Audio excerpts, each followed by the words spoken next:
I will learn to fight, I will learn to fly. I will learn to kill, I don't learn to die. Taking back the walls, taking back our life. Strike on every tank until they out of sight. That'll do. Okay, this is what we're gonna roll in then. All right. So today we got a couple of guests with us. We got Mr. Rapper, Nerdcore Rapper. We use the 104 in my first impressions video. Mr. EyeQ on the line. Hey, how you doing today? What's going on? And Mr. Daniel from That Damn Brand, Twitch handle _D. There you go. That damn D.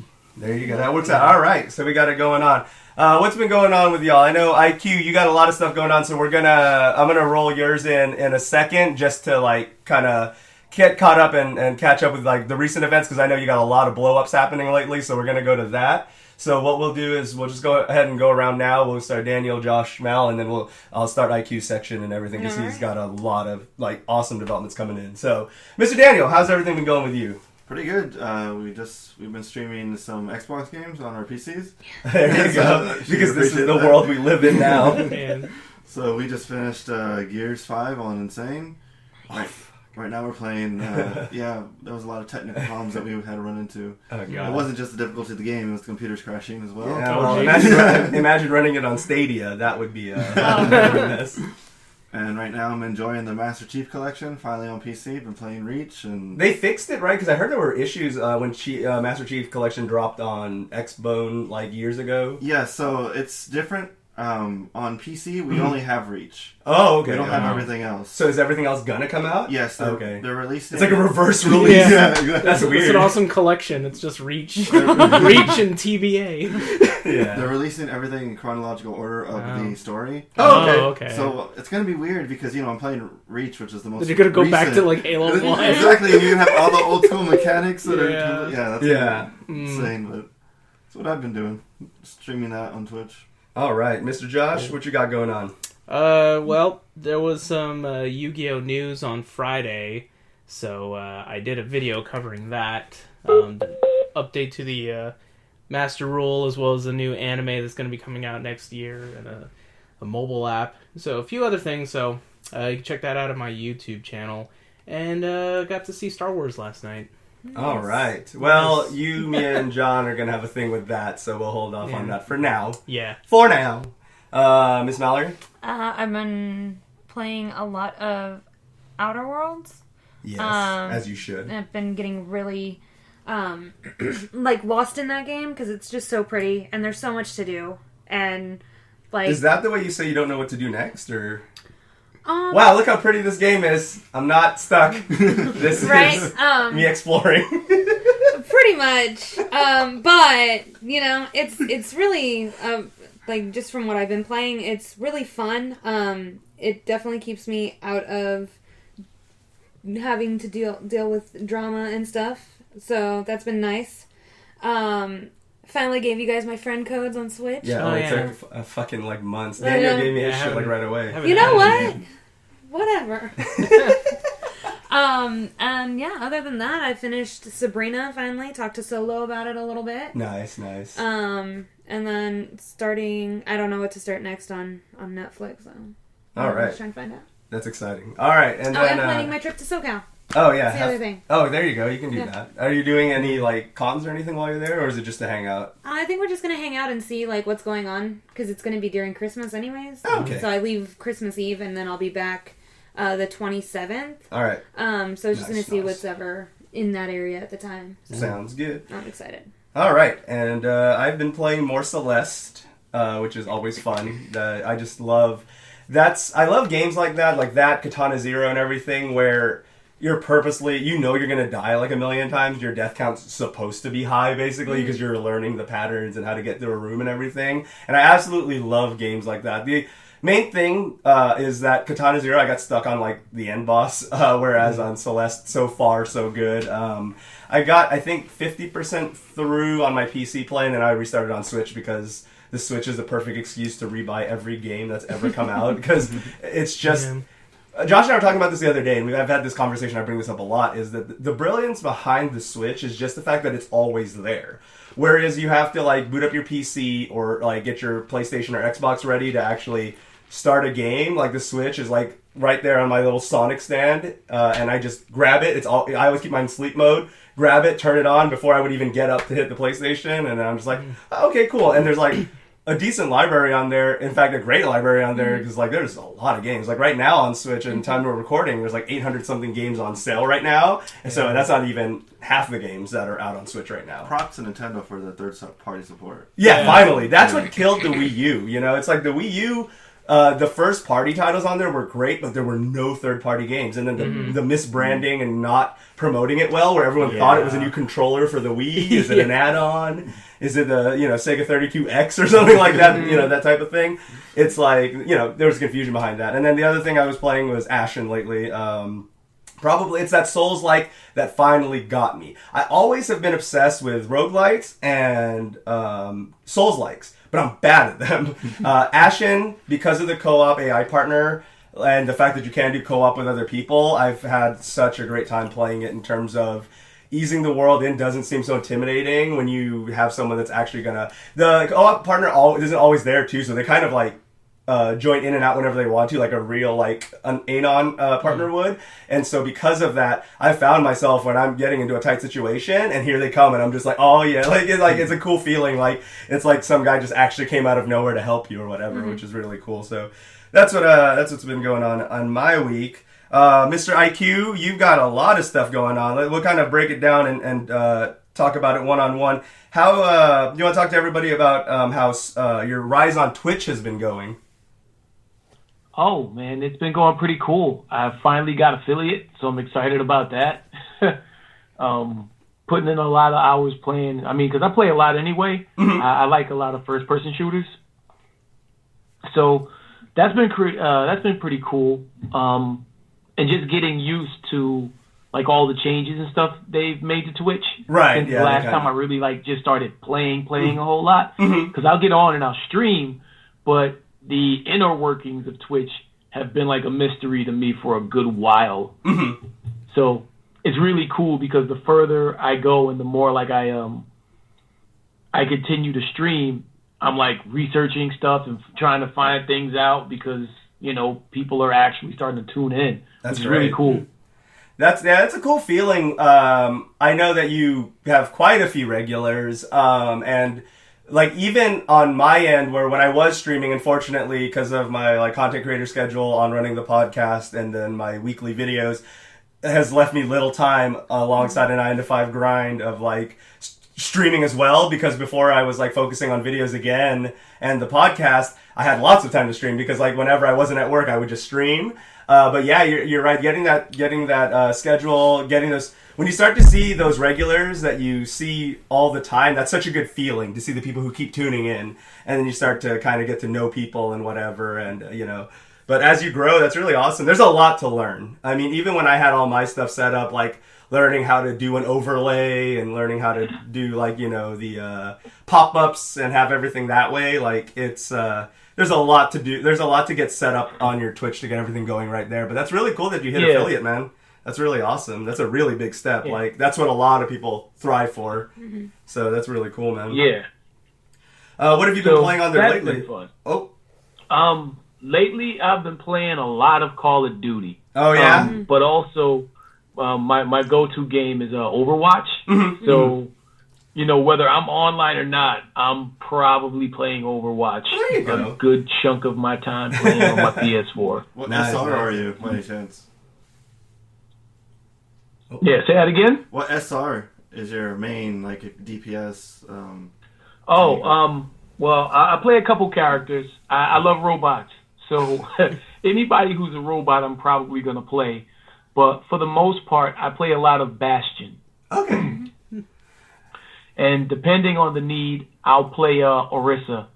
Okay, cool. Yeah, Orisa has a very interesting play style. I remember when Orisa first dropped, I found like her character really interesting, and then but the few times I tried to play her, I wasn't a good Orisa. I stopped kind of like pretty quickly. I was just like, I'm not a very good Orisa. Time to switch because my mains are always McCree, Mercy, and Diva. So those are usually the ones I'm rotating between. I love Mercy, man, because a good Mercy will take you far. Absolutely. So, shout out to all the Mercies out there. I love you. Absolutely. And there was an interesting meme I saw where it kind of like how people see healers and then how healers see everybody else. Yeah. And I think that, a really good team will always respect the support and try to make the support's life. Like, so many people have the misconception that you make the support bend to you. You really should acquiesce to some of the support's demands because they are what's keeping you alive. If you are running in there constantly where you are like so far ahead of your healer and you keep dying, that is your fault because the healer is supposed to be there and try to keep up with you. But you also, it's kind of your job as a tank or DPS or whatever to know where the healer is. That awareness of the healer, it kind of goes both ways. Like too many people I've played with being a Mercy main is people who just don't understand that. People who are just like, why aren't you healing me? And I'm like, because you went because you're Winston and you jumped across the map and I didn't latch on to you because you didn't tell me you were going to do that.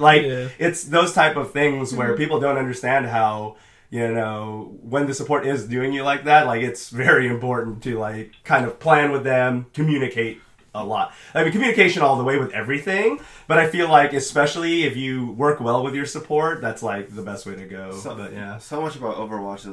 I play a lot of Overwatch. But see, the other part of that is also understanding those characters, right? Mm-hmm. So when I tell you my time with Bastion, I have 170 hours logged, right? Mm-hmm. And with every other character, I have, maybe 30. Mm-hmm. Or something like that.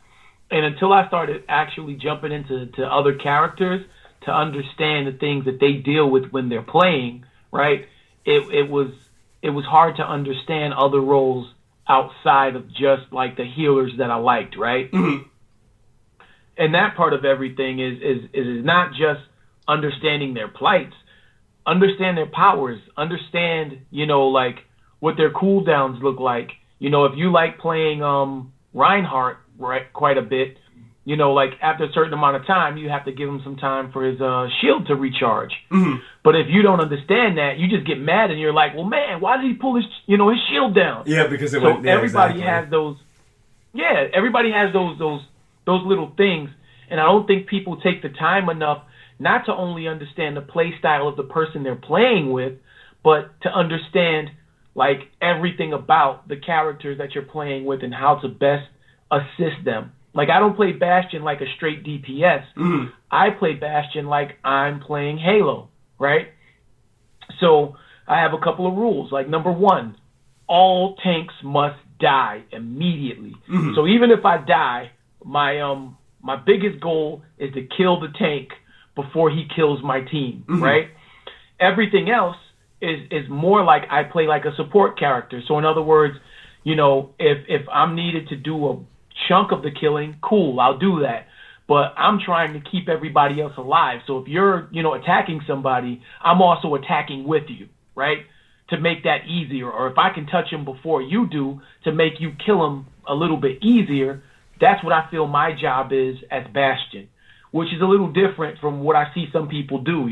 Some people mm-hmm. jump in and they just plant themselves in a place, and that's what they are. Mm-hmm. And it's I don't see myself as just a plant turret. Right. Just basically being an NPC at that point. Mm-hmm. But again, you were going to say about Overwatch in general, kind of. Oh well, a lot of the game is positioning, mm-hmm. and I was going to go off what you're saying with Winston, how Winston jumps in. Yeah. Even as a Mercy, if you would fly in, now it's a 2v6. Yeah. And you both would die. But... Yeah, exactly. It's one of those things, especially when they made the major changes that they made to Mercy. You really had to watch how you really had to adjust your playstyle quite a bit. It's why there was, even though I personally felt it was just more relearning the tooling, there were some people who weren't willing to do that and liked the way OG Mercy mm-hmm. played. And it was interesting to see the divide when they first changed that stuff. I think everyone's kind of come to terms with it now mm-hmm. or have now since switched characters if they were Mercy mains and they just didn't like the changes. Personally, I didn't feel they were, character ruining. I think that they were just... I got where they were coming from because they were trying to give Mercy utilities to kind of like EyeQ was saying, where to not just be a bot, basically, where a lot of people were just using Mercy as a heal bot, and now it gave her flexibility to be... I know some players out there, especially tanks and DPS, are going to cringe at this, the whole battle mage idea, the whole, warlock cleric idea or whatever, but if you do it right... It's like a good McCree, right? If you're not a good hit scan, do not choose McCree. If you can't aim worth a crap, don't choose McCree. But when a person uses it, or Genji, for example, to me, there is nothing worse than a bad Genji. like if with Genji, if you are not, you already know within seconds of someone choosing Genji whether or not this is going to be a very good match or a very awful match where you're just like, oh, why did you choose? I need healing. Like, there's a reason that meme kind of came to be, is because it's just true. But every once in a while, every once in a blue moon, you get that Genji, and you're just like, holy shit, you can just solo this game as Genji. How are you doing that? I've tried several times to pick up Genji because he's a cool character. God, I cannot play him. Yeah. I am He's super cool. I just die right away. I just go, flip, dead. And I'm just like, oh, wow, that was stupid. EyeQ, is there a Overwatch character that you like? And I'll kind of go around with everybody also. A character that you like their style or idea of the character, but you're not good with, that you'd like to be good with? Man, I guess I would say, Genji and Hanzo. Yeah, because exactly, it's those very niche characters that are like, if they're good, they're good. If not, oh yeah. There's a reason people kind of meme about those guys a lot. Genji is the bane of my existence. Yep. Oh yeah, Sebastian. A good Genji gets behind you. Yeah, that's annoying. That is true. So it's good to know the enemy. Mr. Josh, how about you? Do you have a character in Overwatch that you really like that you just can't play but you wish that isn't Genji? Because I know Genji's probably... Yeah. I think everyone here's going to say Genji, so since you did already, we'll try to change it up a little bit, if anything. Tracer's one. I do like Tracer, but I'm not a very good Tracer. Okay, so Tracer. Daniel? That would be Widow. Widow? Oh, yeah. A good Widow would be dope.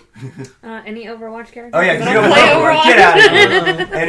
Anyways, the important people are talking. I'm just kidding. I'm just kidding. Wow. He's like, what did I join? What just happened? I'm just joking, Mal. I know. Don't worry. What is this roast fest? But yeah, for me, Ana. Because, man, a good Ana, oh my god, like, you hit that Reinhardt with that power-up, or Bastion, or you just hit that right person with that charge, and Mallory's just looking at me like, yeah, sure. whatever you're talking Charge, about. yeah. Alright, so that look on Mallory's face means time to move on from the Overwatch talk. Alright, EyeQ, you're dropping a new album soon. We saw the teaser and am stoked because I know that you've been wanting to do this particular idea for a while now on a large scale. So if you want to tell everyone about what you got coming out and kind of a little bit of the process that on the road that led to it. Oh, man. Well, I have two projects coming out. One will be like kind of released as the year goes along, and the other one is releasing on the 26th of January. So the first one is Anita Baker. I love Anita Baker. So I started working on a project that was like a tribute album to Anita Baker, and I decided to release it in like EPs, right? So the first one I released was like at the beginning of this year, and it was also, released on her birthday. Oh, so the next one will be released on her birthday as well. And it's the album as itself is called Triple L.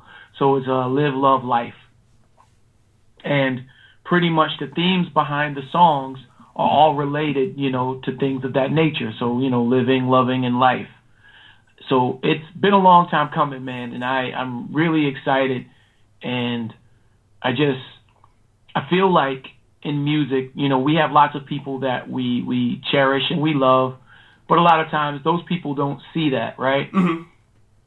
So when like someone like Prince dies, while Prince knows, and a lot of these people are big and they know that they have some type of significance to us, I wanted to do something from an artistic standpoint where I get to show, you know, my love through my art. Mm-hmm. And so it's been a real fun process, and I mean, just love exploring it, and I wanted people to be able to also look at things in her catalog, right? So when I was choosing songs for the project, it was also like, man, I could just sample all of Rapture and call this a day, right? But it wouldn't kind of pull people into more of the catalog that I love.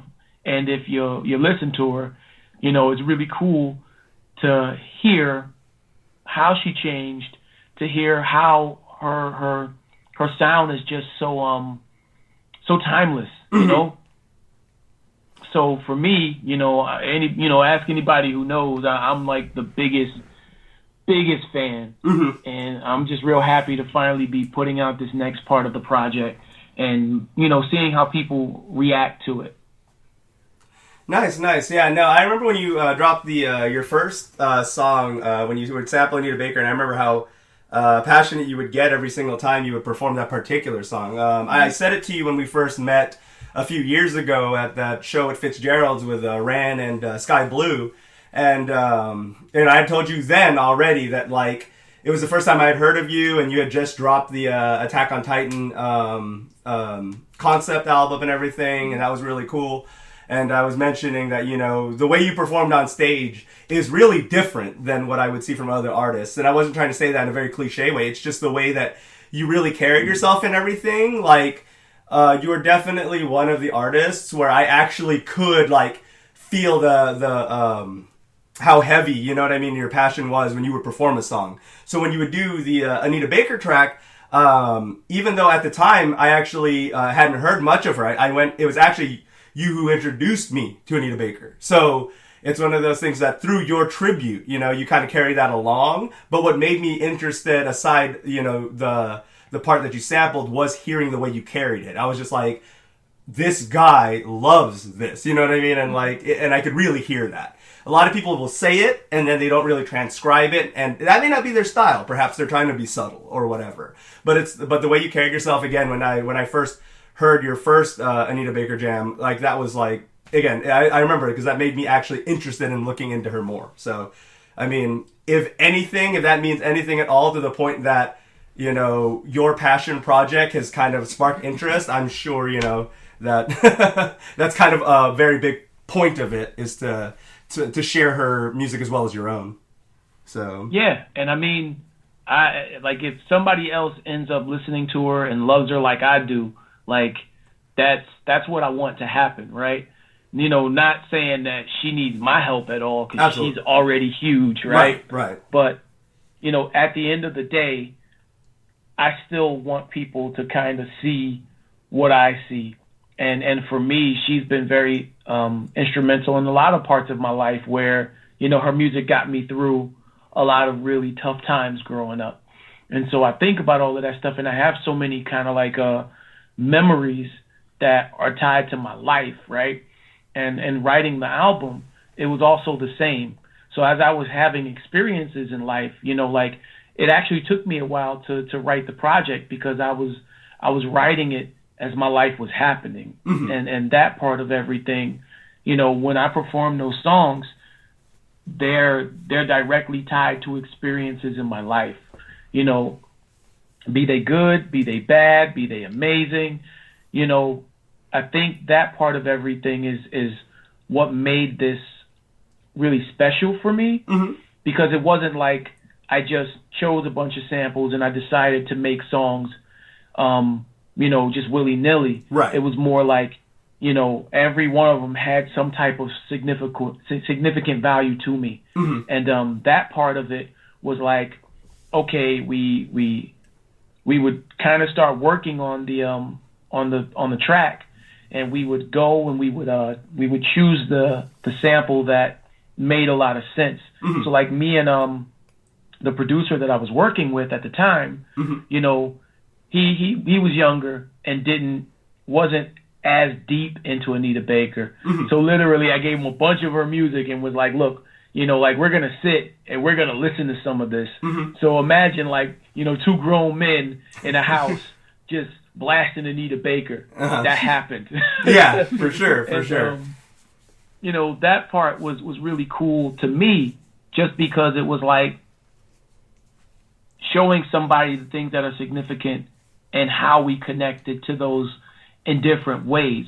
You know, so it was really cool in the fact that I wanted her voice to be the prominent thing. One of the things I love about her music is that it's very much like an instrument, right? Like her voice, you know, is a very great accompaniment to any arrangement. And so the thing that I always loved, and I kind of like even in hip hop, you know, the way I visualize music is very similar. And when I hear her, I think of instruments, right? And when I kind of do what I do, I also think of myself in the arrangement, not necessarily as the main part of it, but a part of an entire, you know, accompaniment. And I got a lot of that from the musicality that I learned through listening, you know, to artists like her, like Prince. You know, that's been very important for me as I've developed. So I just wanted to kind of show that, and for people to know, like when they hear her, it's indistinguishable, you know? There you go. And the other project you're going to drop, what details can you release of that for now? Because it's going to be a gradual project, you said? Yeah. We've been working on this one actually for like 2 years. It's called Digital Sunshine. And so Digital Sunshine is really me stepping out of kind of doing like direct themes. And, you know, because I did like the, you know, first the RPG Unit album, which was like Borderlands 2, right? Then we did the Attack on Titan project. I'm doing the Anita Baker project. And all of those things have like, you know, names of something attached to them. And the fact that they're just all things that I'm passionate about and I like making music that way. Right. But this is more of like a project that if I didn't have a specific theme, what type of music would I make? And I have like, you know, I have a bunch of loves in music. I don't just love hip hop, you know, like I love music in general. So I wanted to really explore where we would go. So it was more like me getting a bunch of my friends and also wanting to do something that showed a lot of love to, you know, where I live, which is Orlando. Now I'm from Brooklyn, and you know, one day I'll do something that's a little more Brooklyn heavy. Right. However, you know, for the last, you know, decade and some change, I've lived in Orlando. And the thing that I always thought was amazing here is that artistically, music and musicians here are very great. But, you know, because of places like Disney, the artistic side of Orlando doesn't always get explored by all the people who kind of come here. Right. And so I wanted to kind of like show some love for the artistic side of Orlando. So for this project, I've been working with a lot of artists that are the homies, and, you know, like I wanted this sound to be very eclectic and very Orlando. That's so cool. Like every producer, you know, is literally from here. You know, there will be people outside of that scope. Right. But most of the people that I'm working with on this project, you know, are either from Orlando, frequently visit Orlando and do music here, you know, or homies that I've done something here in Orlando with. And every video that I'm dropping from the project is going to be a really cool spot somewhere in Orlando to kind of like dispel that Florida man myth. Right. Because everywhere you go, you hear that and you see it, and you think that people are just crazy here, when the only real difference in Orlando, you know, or Florida in general, is we have like the Freedom of Information Act, which means that anybody from anywhere can look up information, you know, that is classified in other places. You can't get as many of those crazy stories in other places because you don't have the ability to go into their systems and look them up. Right. You can do that here. Yeah, you can do that here with a lot of things. And so you see that narrative that kind of like hits and everybody just thinks there's a bunch of crazy hicks here. Yeah. And, you know, like, that's not the case. Orlando is an awesome and beautiful place, and I want people to see more of what I see when I'm here. So Digital Sunshine is kind of taking all of those things into one place, and it's a play on words, right? Because, you know, Florida's the sunshine state. However, you know, I'm into lots of things that are digital and video games and anime, and I didn't want to necessarily just stick to one side of what I love or one side of what I do. I wanted to be able to express everything, no matter what direction I went into. And I mean, I can talk about it. Like, I have artists on the album like Lotus Cloud, you know, an amazing pair of producers that did a good primary chunk of some of the production on this project. You know, I have everybody from Sky Blue is on the project. My man. A group of my friends, Shinobi Stalin, Word Chemist, who else? Tech. Let's see. Tech goes by Mars Mellow. You know, like, it's just a real great project so far. And we had so much fun doing it because mostly everybody came to my house and we literally worked on it, like, together. So there wasn't, you know, like, you know how we have a lot of internet rappers now that people just come in and work on a thing, and somebody will have a beat and then everybody will be where they are and they write the beat. Like, the energy of this album was really surrounded by the energy of everybody making this movement happen, right? It was like, look, I want people to see my really awesome and talented friends. I want people to see Orlando for the artistic hub that it is, because there are a lot of brilliant people here. And if I get to show that visually in a way where it where when you see a video, you see more iconic things, you see more art, you see more things that you're just like, oh man, I can't believe that's Florida. And it's like, yeah, this is what Florida is, and not that. That's good, man. I think that's really awesome. And the fact that you're making it so organically from the process, you basically said all homebrew, all in person, not as much of the digital shroud in terms of, you know, not that there's anything wrong, obviously, with collaborating digitally. That's how we're doing this right now. But for the point of the project, I think it's really brilliant that that's how you are doing it. And then on top of that, I think the idea is a really good one, because you're right. Not gonna lie. Outsider's perspective, never been to Florida. My brother lived there for a few years, but I've never been there. You're right. There is that you hear the wild stories that come out of there, and no one. And then, like you said, when you think of the more positive things, it always does just get overshadowed by, oh yeah, it's the place with a theme park. And you know, because you have a passion for living there for so long now, and you've got to see the niceties that you have while being there. It is nice that you're speaking up for it, because honestly, to this point, I mean, anyone on, you know, in the comments below, correct me if I'm wrong, but I have not heard anybody else from Florida try to stand up for it and do it this way. So I think that's really cool, man. I know you appeared on that. There's that ballad of like the best of like stuff in Orlando, like restaurants, rappers, like kind of like all the cool stuff in Orlando. And then you've been on that a few times. You won before, right? On there for the all right, yeah. So that's really cool, man. But yeah, no, y'all definitely keep an eye out for both of those projects. Obviously, you know, he keeps things you know, in his passion, and it's cool to see two things. You know, one very themed specifically, and the other one themed, but a more kind of, again, showcase of his love for the Orlando area and all of his homies that are from there as well. So that's really cool. Yeah. He comes to you come to Austin quite a bit. You probably go to Austin from Florida more than we do an hour away.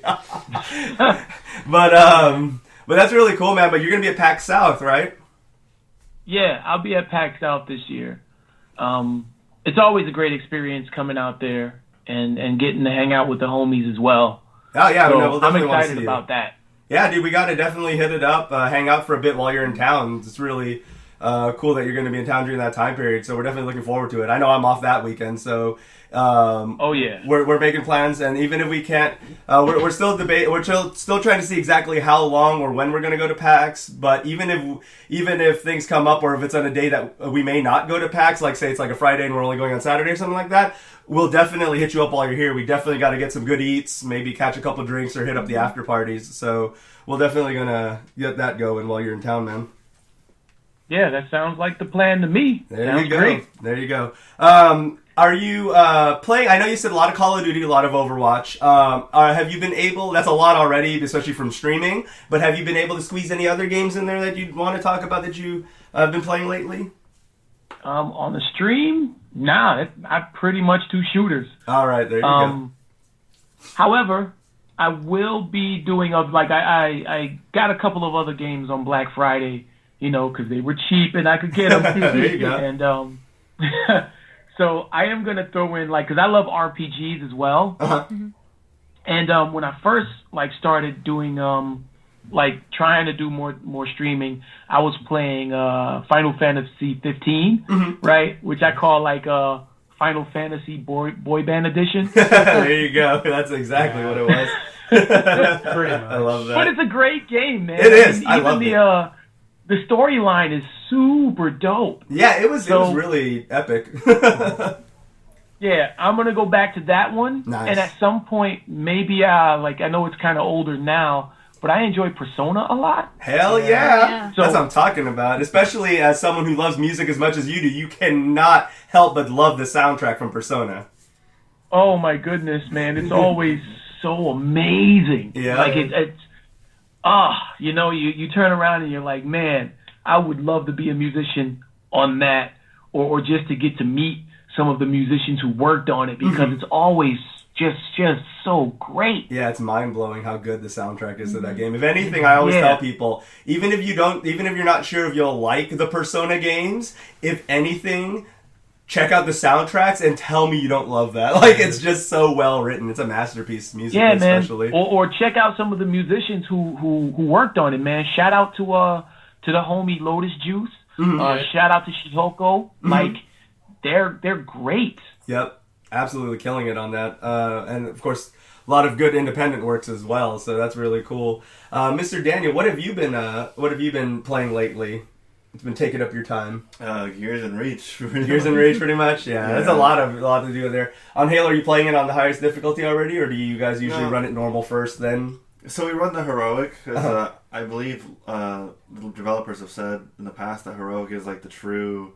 That's what they consider. Yeah, the real Halo experience. Okay, cool. So that's interesting to know, because I'm too crappy to be on that difficulty. So we're running through a heroic right now, and then we are planning on going back and doing legendary. And Nice.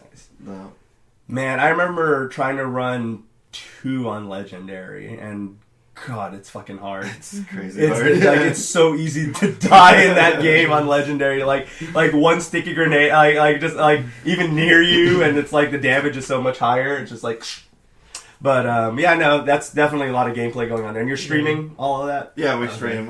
We normally do co-op streams, but recently with Reach coming out, we've been doing some of the competitive cool things on Halo. Nice. I'd probably like to check that out, because I really liked Reach a lot, but never even got to finish the campaign. But I remember playing that a lot with I don't know if we played, but I know Matt and I played Reach a bit. So Reach was fun. I missed that game. Yeah, it's 4-player co-op too, so you can join us. No, there you go. Are y'all playing it through? It's on Steam, right? Or are y'all doing the Windows? We're using the Game Pass. Oh, okay. So Windows, yeah. Which right now, hey, if you have Discord Nitro, which not sponsor, unfortunately, we should talk to Discord about that. But if you are a Discord Nitro user right now, you do get the Game Pass for $1 for 3 months. Wait, what? So is that just for Nitro users? So is it just like a special promo? It's a special promo. Yeah, you get your first 3 months for $1. Yeah. Which should be more than enough time to beat Halo with them and play Outer Worlds. Then we can talk about it. So yeah, I think I still have those passes from PAX as well. Yeah, what are they expired or not? No, you have an Xbox? I mean, yeah. I don't know, because I don't. I have an Xbox. Yeah, no, I just use it to watch Hulu and Blu-rays, but I have one. Mallory's just cringing and doing therapy over there. She's like, why is this the shit on Mallory episode? Right, Since this started I've got a few games on it. I've got Record and Rare Replay. Hey, yeah, Record was good. And Quantum Break. That was good too. Alright, so before we get into the news, let's go ahead and do the channel plugs because statistically most people are going to be signing off soon. It's just the case. Most people make it. The average, even on like Joe Rogan, the average listener gets you like half an episode and then dips. So with that being the case, before we get into the news section, Mr. Josh, where can everyone find you on the internets? Twitter and Instagram at Joshiro Joestar. YouTube is ShiroPlay5. There you go, Miss Mallory. At Instagram at awesome_Melly. That's about it. Alright, Mr. Except Daniel. for now. We have a YouTube channel where That Damn Brand. I have a friend that's not here named Matt, and he normally streams with me. You may want to clarify the spelling. Oh yeah, you're right. Yeah, okay, go ahead. Yeah, make sure to spell it. Yeah, Damn is DAM as in Daniel and Matt. Ah, you know what? That's smart. You gotta remember. You gotta translate. I'm gonna link it below, but for those who don't look at the link and just hear it, they need to know. So there you go. Twitch handle is That Damn _D, again DAM. There you go. And EyeQ, I know you got a lot of places that we could find you, and we're gonna link those below, including your Bandcamp, because this man deserves all the love. And a bit of money doesn't hurt either. Mm-hmm. So make sure also to hit EyeQ's Bandcamp down below. But where on the social medias can everybody find you, Mr. EyeQ? You can find me on most things music, MUSICEYEQ. So like .com and all that other good stuff. And if you can't find it there, then it's the other way around. If it isn't Music IQ, it's IQ, EYEQ, Music, MUSIC. Right. So I'm on Facebook, Instagram. I even finally got one of those TikToks, which is awesome. There you go. You can find me on most things. There you go. And we're going to link the major ones below. And again, TikTok as well, because the youth really like TikTok, and I feel so disconnected from society. You know, especially in a workplace where I'm sometimes 14 years older than like some of the people who work there, and I just feel like a grandpa. It's one of those things where it's just like, so this is what it feels like to be on the other. I'm almost a boomer at this point. So I'm just waiting for people to start telling me that. No, thankfully, looks-wise, I don't look that old. Thankfully, not yet, anyways. All right, you can find all my stuff at ZD Rocker on most of the social media platforms, pretty much all of them except for maybe TikTok. Although maybe I should get one too now, and then I can mess around with EyeQ on there. You can also find all the videos at SlimAsianEntertainment.com as well as the podcast at DisconnectedCast.com. And going right into the news, EyeQ, Daniel, you guys weren't here last time, so I'm going to go through it real quick. Any announcements from the Video Game Awards? First, Daniel, that caught your eye? Yes, no, none, yes? I'm not even a big fan of Final Fantasy, but Final Fantasy VII looked really good. Oh, God, the Final Fantasy remake looks so good. The combat, they need a better name, but the combat... Yeah, it's a really bad name. I was telling Josh that it should just be Final Fantasy VII, and we're all just supposed to assume 2019, like Doom 2016 or whatever. Yeah, I agree. It's really weird. I remember when they first printed, when they showed the artwork for it, the official cover, and it says remake on there. I was just like, I thought that's the unspoken word that we say as fans. You said the quiet thing out loud. Yeah, I couldn't believe it. And it's all on there. It's stylized. It's official. Like, it's called Final Fantasy Remake. That's weird. I know, I agree. Yeah. But it does look pretty good, though, right? Yeah. The combat system looks pretty cool. It looks badass, yeah. And apparently, you can make it, in the options, make it more traditional or more like 15 if you prefer more action-oriented, where there's still a bit of a ATB gauge going on, even in 15 style.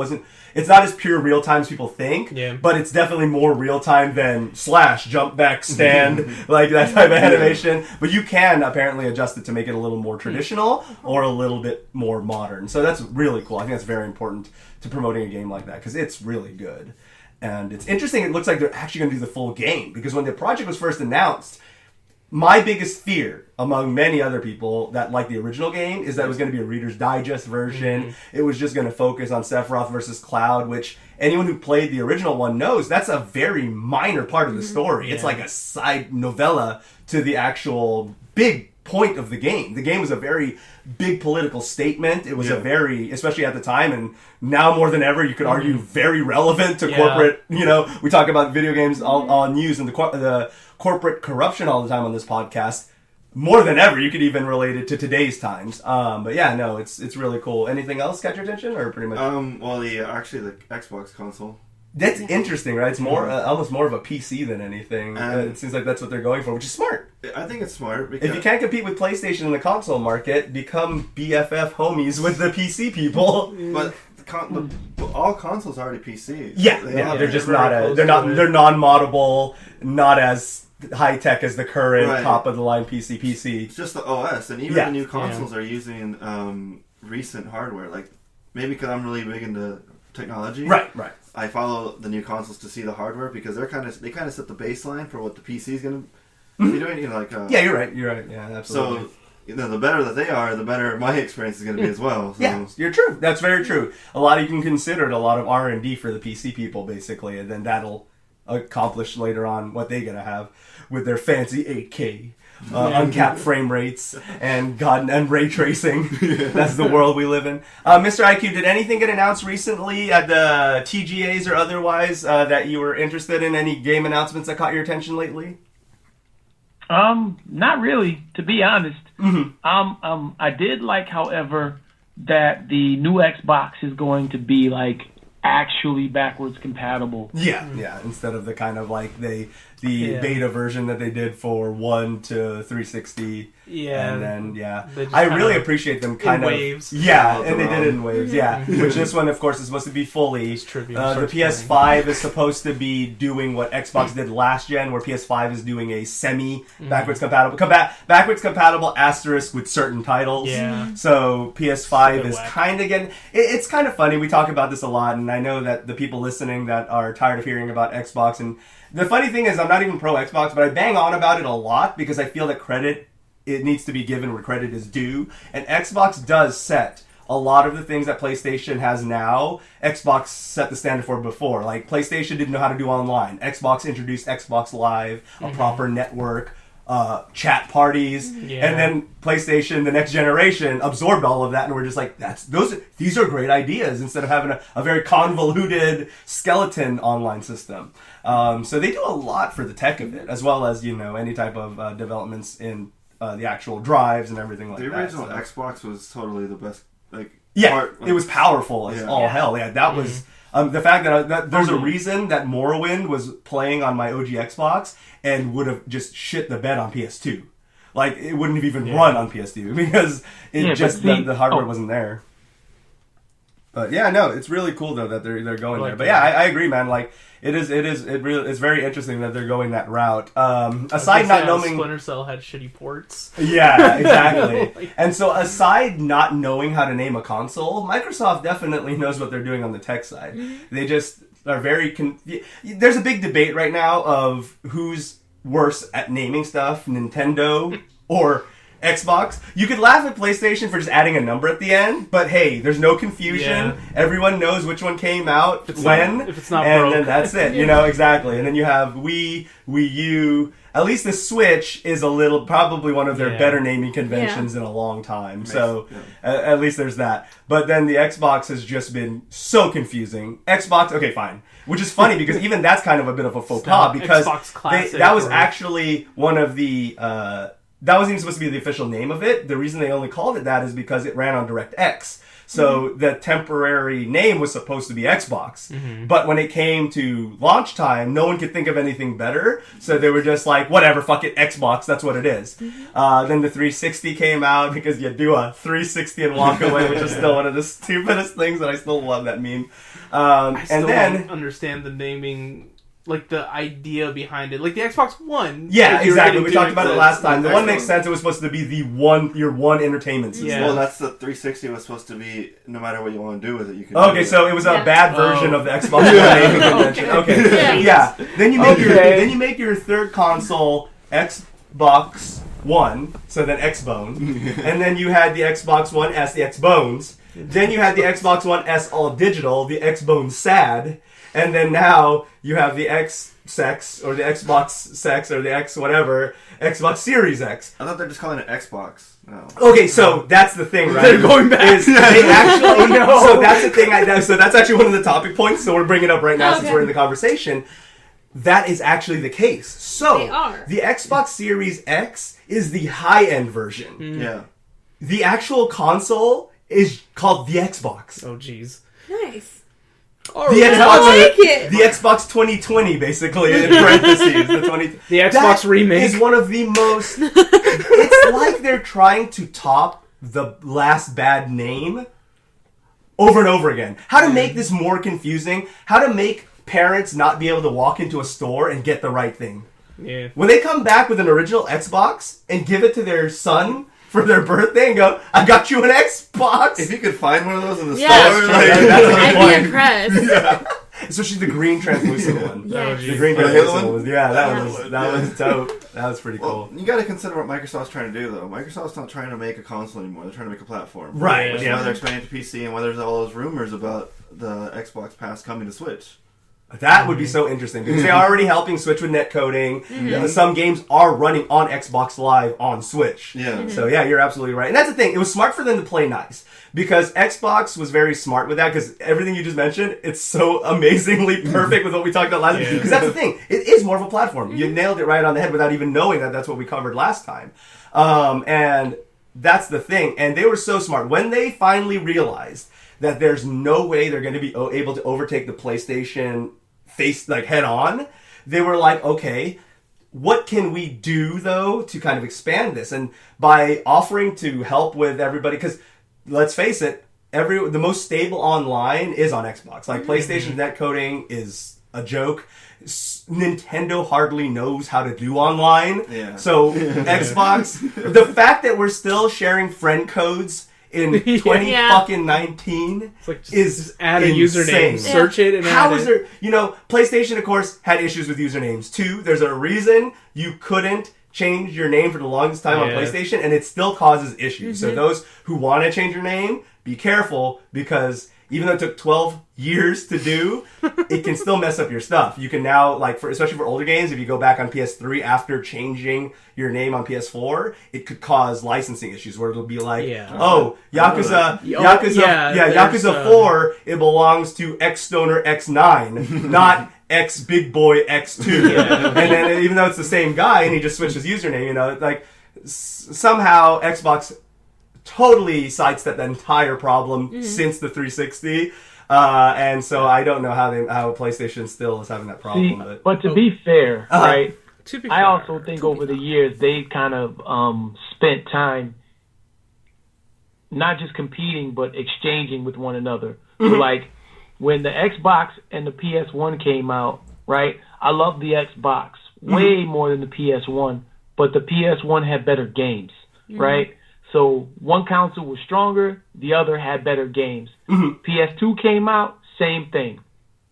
Stronger console for Xbox, better games for PlayStation. And that part of everything, I think that Xbox is starting to get it now. But PlayStation is also still having certain things when it comes to their exclusives where, I'm excited to see what's going to happen this go round. Are they going to swap up? Who's going to have the stronger system? Right. The fact that, one of the reasons that Xbox was kind of jumping into doing a lot more of the online stuff kind of better was because they couldn't beat them in the games. Right. So they had to think of something. Exactly. Yep. And that's definitely true. And that's why they were so smart when they realized that they were having a hard time competing on just the console to console thing, that they're starting to move again to be more of a platform. The fact that you're going to see, when they bought Minecraft, and the fact that when you're playing Minecraft on PS4 or Switch or whatever, Microsoft is part of that in terms of the online play and everything, and it does run really smooth on all the consoles, Rocket League, and a few other things. So yeah, no, it's very cool, and I think that when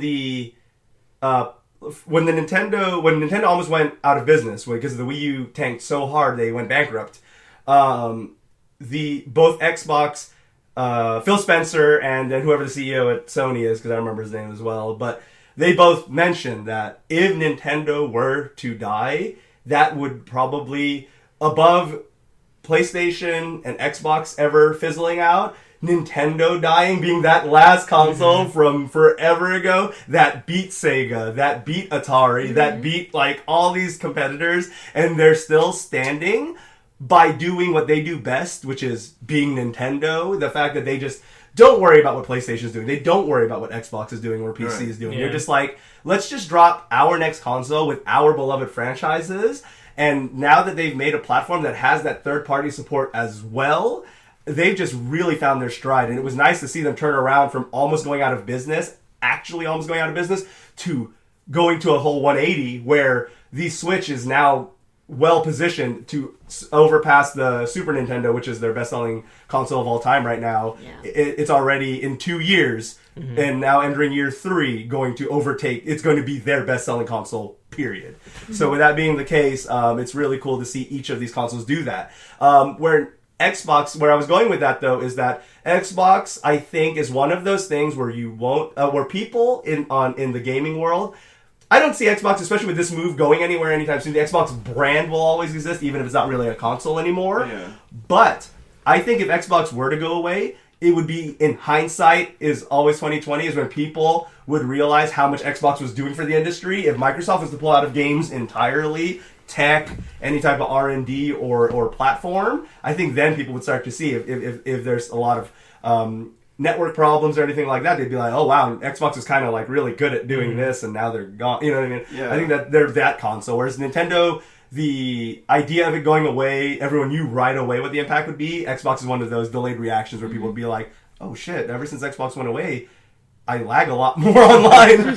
I personally don't see Xbox fading away like that, but I see them fading themselves away. Yes. And it's going to be purposeful. The new consoles kind of show how they're taking a more PC approach. Yeah. And smart. recently, I got into a beta of xCloud. Oh, nice. xCloud on my phone. I'm on that too. Yeah, the lag was horrible, but I can. Once they fix that, it's gonna be amazing. It's already going to be better than Stadia. We already know that. You can think about it. There's partnering up with Nintendo, Project xCloud on Switch. Yeah, and that would be very interesting. That'd be cool. And Microsoft I would rather do that on Switch than on my mobile phone. Absolutely, exactly. Because now you have a nice, it's just so brilliant. I think they're very smart. Halo and on seeing Switch. Xbox and seeing Xbox and Nintendo kind of playing together friendly like that is really great. The thing I always found funny, and we've mentioned this before as well, is that it's been really interesting seeing, like, PlayStation starting to finally give in, but in the beginning, especially when crossplay and everything was starting to be a thing, PlayStation really did not want to play nice at first. Like, they were the last ones to agree to the Destiny crossplay agreement, like days before it got finalized. They were like, the Bungie was literally like, last chance, are you guys want in on crossplay or not? We don't know why you guys won't give us an answer. And PlayStation was like, okay, and then they signed in. Same thing with Rocket League, for a while. Fortnite, for example, they also didn't want to give into that for a while. For some reason, it's kind of funny because PlayStation is so damn strong. Yeah. I don't see anyone playing with an Xbox person or a Switch person and being like, I'm going to convert. Yeah. Most people love PlayStation or ride and die people. Like, they love PlayStation forever. But that is a fear, and to be fair, back when Xbox was the dominant console, Xbox was the one that was blocking the crossplay. That's true. To be fair, yeah, you know what? Very true. Very true. We just looked back over a decade ago, and that was definitely the case. You're right. Yeah, it's kind of funny. Yo, shout out. Oh, sorry. No, go ahead. I was going to say shout out to Rocket League, because I feel like they're the ones that really made everybody kind of be like, we're gonna have to all play together and play That was one of nice. the first ones to do it, and then Fortnite did it, With and everybody crossplay. else is on board with that. So yeah, everyone's on board with it except for Stadia. And speaking of the Google Stadia, which continues to struggle all along, Borderlands 3 has finally landed on the Stadia, and it's a version that's over 3 months old.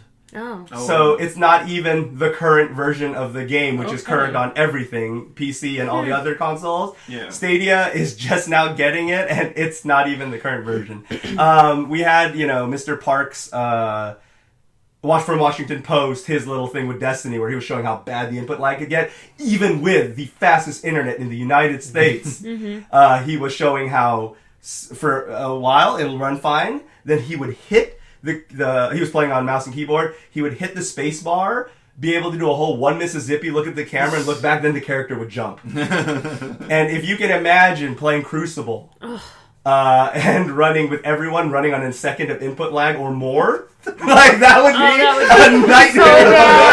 Like, that would be Picturing that in my absolutely head, insane. and- oh no. That'd be kind of hilarious to watch. Yeah, and the funniest crazy thing. thing is the fact that 2 of the games that launched on it were fighting games. Yeah. Objectively, some of the worst FPSs in fighting games need this is why big nerds buy like monitors with like no input lag to learn FPSs in fighting games, because objectively that is it's just the way to go, because those are objectively, to be good at it, you got to be on the second, on the money. Yeah. And the fact that Samurai Showdown and MK11 launched on Stadia, and let's put it this way, there's a reason no one wants to talk about how bad they run. The input lag is atrocious. Yeah. Even Street Fighter V on console, the rollback problems where you would just have like Ryu jump in the air and all of a sudden be on the ground because depending on how bad your lag was and your connection with someone else, like, it's just crazy the fact that they launched all these online games, all these multiplayer games with Stadia as if that's even a thing.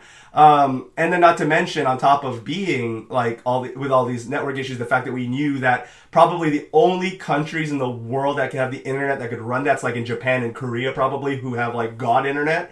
But other than that, it just has these many problems.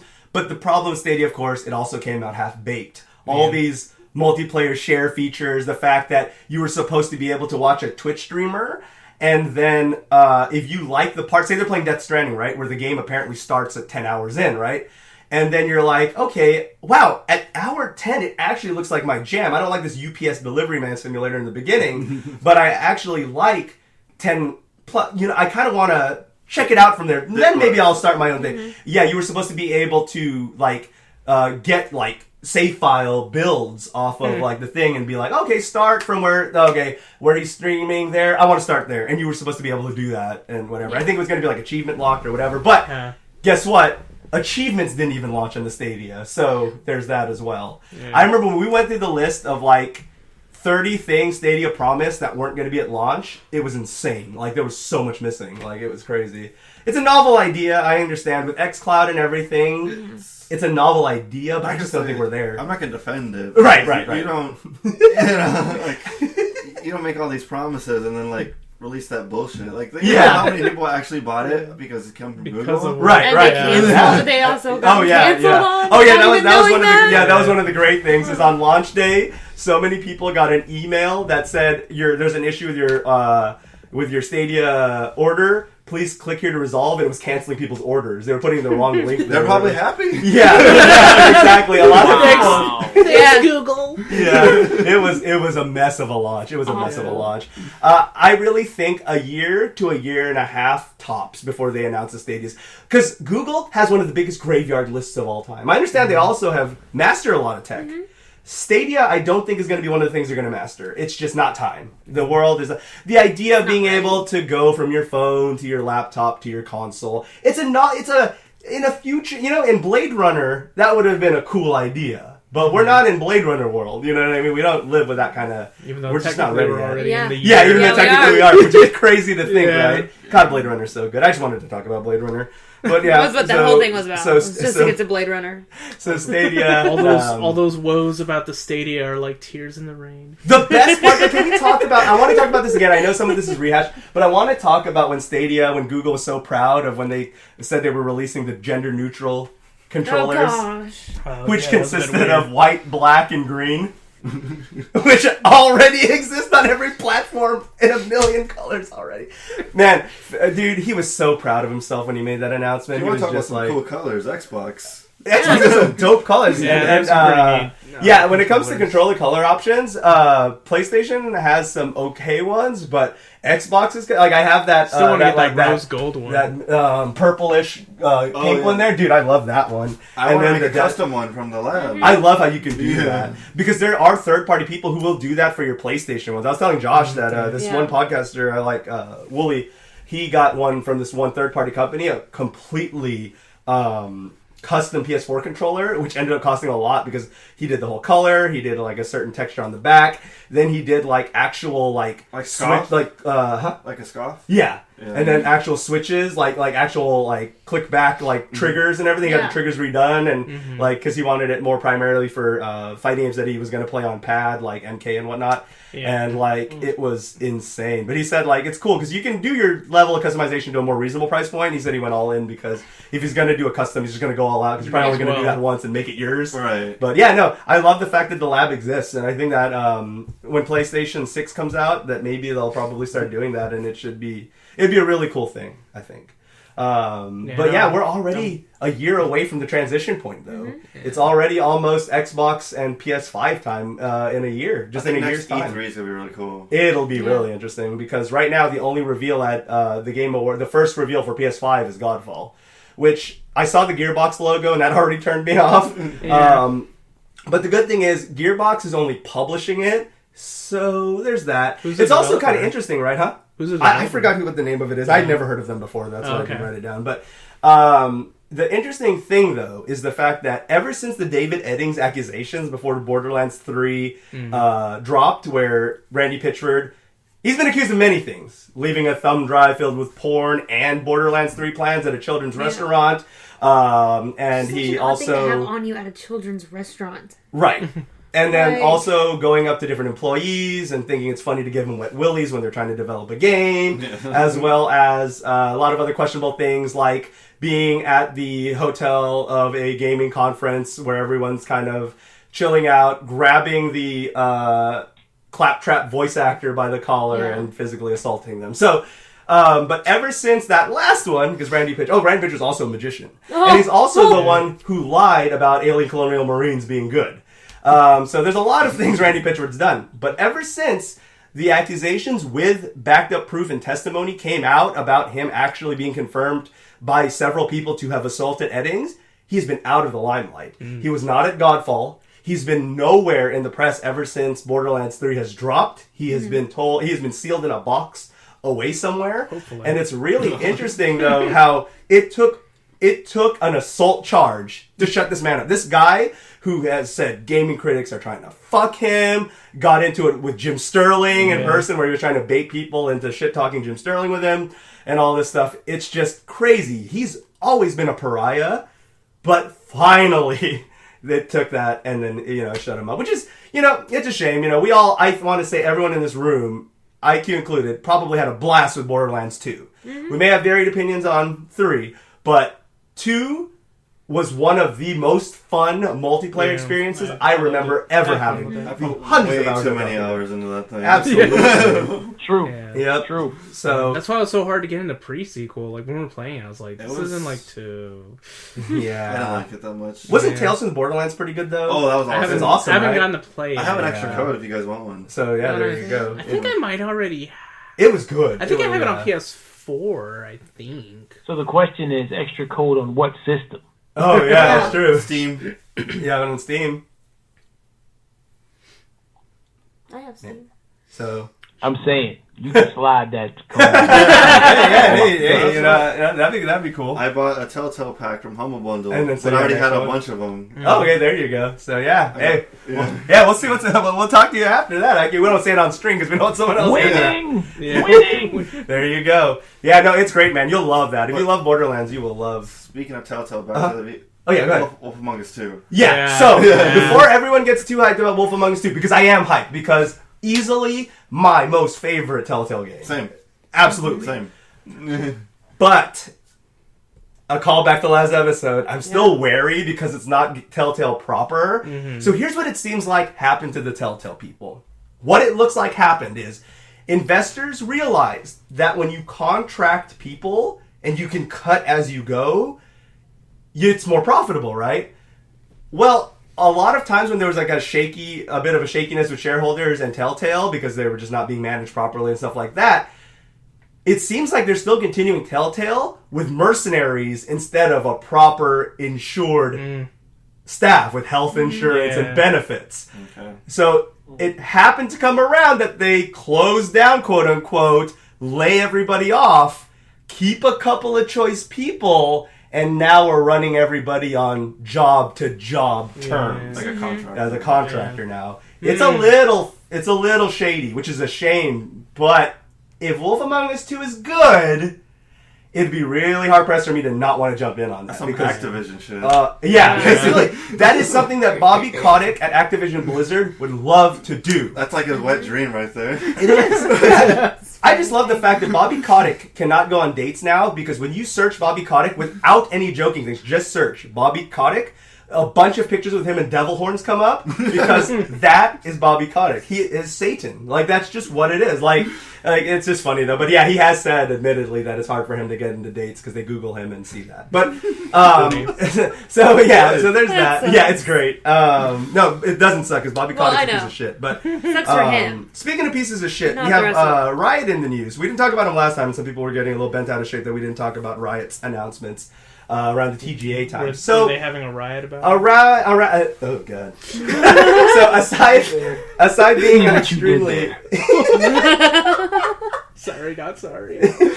So aside being an extremely misogynistic dude bro company, Riot obviously one of the most totally not toxic communities of all time, League of Legends. Anyways, so their community is a bit much, and the company themselves not the greatest of people, but they did announce that they have 6 spin-off titles in the works, which is really interesting. On top of that, they have an animated series, as well as a mobile version of League coming out, which, so we'll see. Diablo Immortal, am I right? Oh, but anyways, so with that being the case, though, they seem to be trying to keep the free-to-play model for all their stuff now.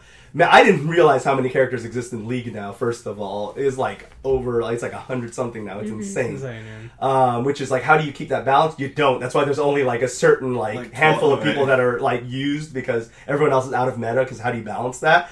Overwatch, Blizzard has shown sometimes they have a hard time balancing like the 30 people they have now or whatever it is. So you can imagine trying to balance 140 something or whatever they're up to in League now, which is crazy. Just absolutely insane. But anyways, I've always found the League character designs cool. I found the lore interesting, but I've just never been able to get into it. Not just because it's a MOBA, but because, let's just put it this way, the community lives up to their reputation and toxicity. If you don't believe me, and you've never played League before, fire it up, play a pug, just play a random unranked game, and how many people get so angry that you're just trying to learn the game, not even considering the fact that you're like a rank 1 or anything like that, just getting so angry, like Pat from Castle Super Beast was talking about. He's brand new, and they're just like, you're being toxic. It's yeah, like, no, don't know how to play the game. Not even a joke. Like, Pat from Castle Super Beast just got into it recently, and he's been really into it. He's like in there now. But he was playing it, and he said when he was new and he didn't know any of these terms, people just got to him and just be like, leash. And what? Leash. And he's like, instead of explaining, he'd just be like, leash. And then he like did some move that was wrong, and they got so pissed off. And he was just like, why didn't they tell me what to do? I know what leash is. It's just like this like thing. Anyways. Isn't that just the ult, or? We could bang on all day about how bad the community is and toxicity. Like the only time I ever had fun was when we were playing friends, in a closed group. Because the game itself is fine. Yeah. It's just the community is a bit much, and they have a reputation, but they know. And the learning curve's a bit steep too, because not only do you have to learn the game, how to play the game, but you have to learn how to build. Yeah. So it's very different than your usual like just basic stats games. Yeah, that's kind of why I kind of prefer, at least with those type of games, I really liked Heroes of the Storm, because it doesn't have any of that build bullshit. That's the only MOBA I've ever played. Here's the Storm. The only one? Yeah. Oh, okay. No, Yeah. well, it's a lot easier because when you level, you literally A or B. Like, do you want this move or this move? And one could argue that Overwatch probably perfected the FPS MOBA, which is really great. Yeah, because in League you have to go to when you farm, you go to the Nexus, like your home point. Yeah, you have to go back. And then you have to go to a shop and you have to buy items. Oh, wow. Like, okay, let me buy these fucking boots. Let me buy these swords. Even though you're probably playing, like, I mained Ashe a lot, so she was an archer. So I'm gonna buy these swords though because they increase your attack. So you have to do like you have to know how many of this item and that item is the optimal build, and it's always anyways. Yeah, well, for those who couldn't really care for those, 2 of the games were revealed at the TGAs. They revealed Ruined King, which is going to be a turn-based RPG by a developer called Airship Syndicate, and Convergence, which is going to be an action platformer developed by Double Stallion Games. I don't really know either of the developers' works, but I think it's smart to do this because they also have an unnamed fighting game in the works and everything. They know that people like their characters, but not everyone's into League, although obviously a lot of people are because it's one of the most profitable MLG games at the moment, aside Fortnite and whatever else. With that being the case, why not grab a bit of all the pies, though? Now you're going to get your action platformer fans. They're probably going to... rumors a Hearthstone-type game. And Hearthstone's like dying right now, so that'd be the perfect time to jump in because of the whole Activision Blizzard. People are kind of boycotting a lot of Blizzard's games. And then a turn-based RPG. There's a ton of market for that. Anyone who's a fan of Octopath Traveler or Onikani or whatever, or any of the Final Fantasy classic games and stuff like that. So they're really smart to do this because their character designs are pretty badass. Like, it's yet to be announced all the characters are going to be in some of these, but it's just a smart idea. They're calling it part of their like Riot like Forge line or whatever, where they're doing all these other ones. But it's really smart. EyeQ, did you ever personally get into League too much?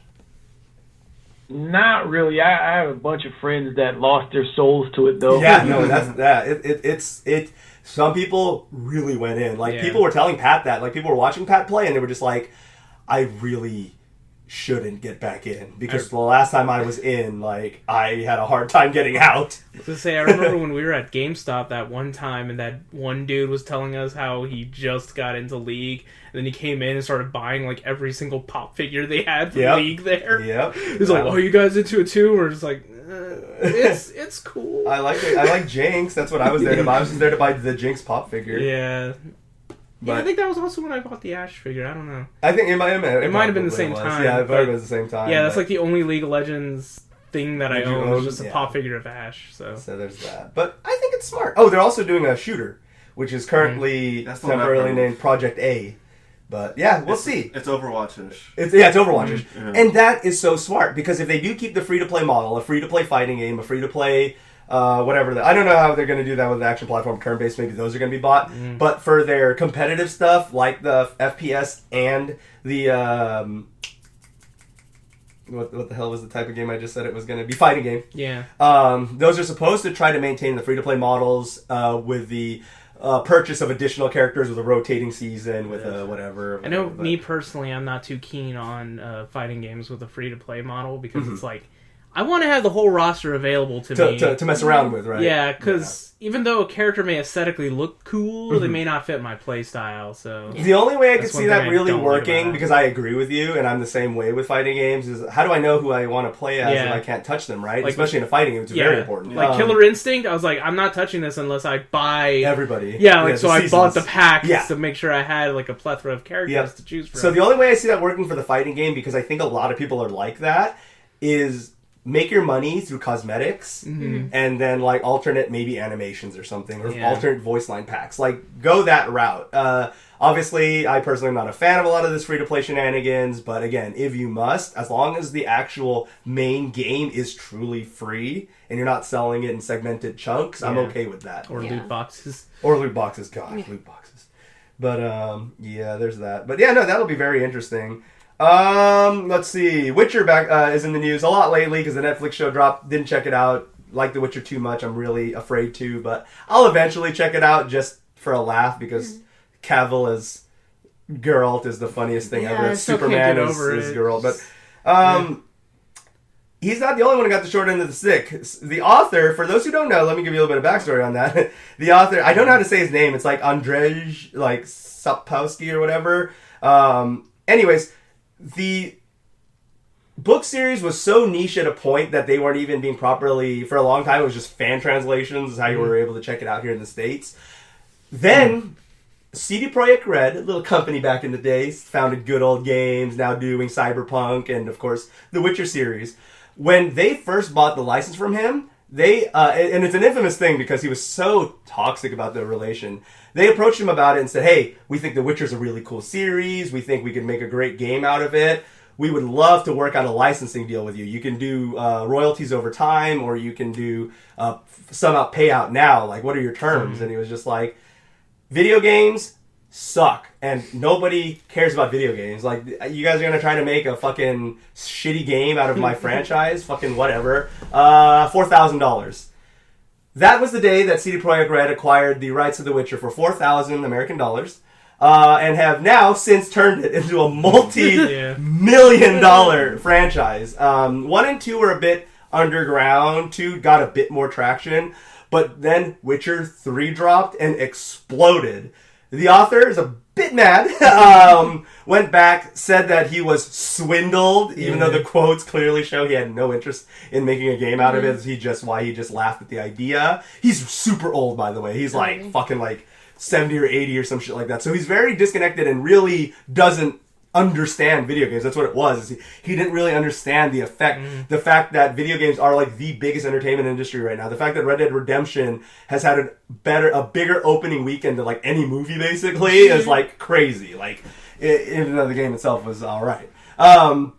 But anyway, so back in 2018, he kind of came back and was just like, "You guys tricked me," and he tried to sue them for $16 million, which he felt is what he should have been paid for the license back in the day. And that kind of just went nowhere because the judge was just like, "Are you serious? They like have all these legal documents that you signed and agreed to sell your rights to it for $4,000. Like, what? You know?" Anyways. CD Projekt Red's coming up to the point where they do want to make more Witcher games, but now the terms of the license have kind of reached its end, so they needed to play nice, and under heavy non-disclosure of terms, they have apparently made some sort of financial agreement, and now they're able to go ahead and proceed with what people are going to think is probably Witcher 4. And then, of course, Cyberpunk is probably going to knock it out of the park. From what I've seen from Cyberpunk so far, I'd be very surprised if it fails. It looks fantastic, and I've heard that it's just got so much going on. I've heard the replay, it's a lot shorter, quote unquote, shorter than The Witcher, because it's like 50 or 60 hours instead of 80 to 100, which is just like, because The Witcher's just crazy long. But I've heard that the replayability of Cyberpunk is insanely better. Like, there are a few alternate endings for Witcher, it's whatever, but like, there's like a canonical ending, and once you get that, you're kind of good with it. But apparently there are so many good endings, like well-written and outcomes of Cyberpunk, that apparently that's like the main draw. It's supposed to be really awesome, so I'm very excited. Plus Keanu Reeves, I mean. I just want to see John Wick in there, but yeah. But no, it's really interesting. It's just kind of funny how that went down, and like, but it kind of came to that point where I guess I'm just very curious. I know they'll never, it's like, again, they signed a ton of paperwork to make sure that anyone who talks about it gets shot, basically. But like, or like the Gearbox goons that they're going to send to people's houses and ruin their lives. Yeah, with the Gearbox goons. Yeah, it's just crazy. Open the door. I wonder if they had jackets that said that too. That'd be awesome. Oh man. It's just Joe Pesci and some other guy.